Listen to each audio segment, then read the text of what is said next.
Okay. On a game show, a contestant randomly chooses a chip from a bag that contains numbers and strikes.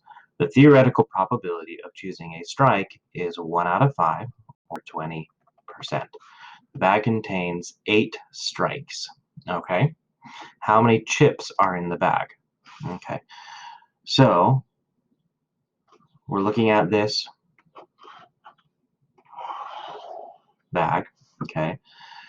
We have a contestant randomly chooses a chip from a bag that contains numbers and strikes. Okay. The theoretical probability of choosing strike is 20%. The bag contains 8 strikes. How many chips are in the bag? Okay.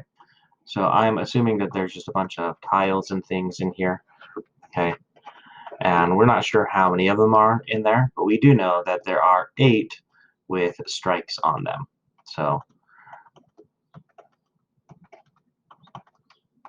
okay. We also know that those 8 represents 20% of the bag. Okay. So we're going to say that 8 is 20% of what number?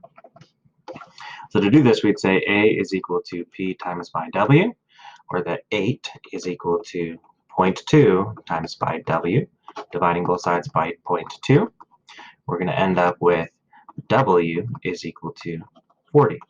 So there should be 40 tiles inside the bag, 8 of which, or 20% of which, are strikes.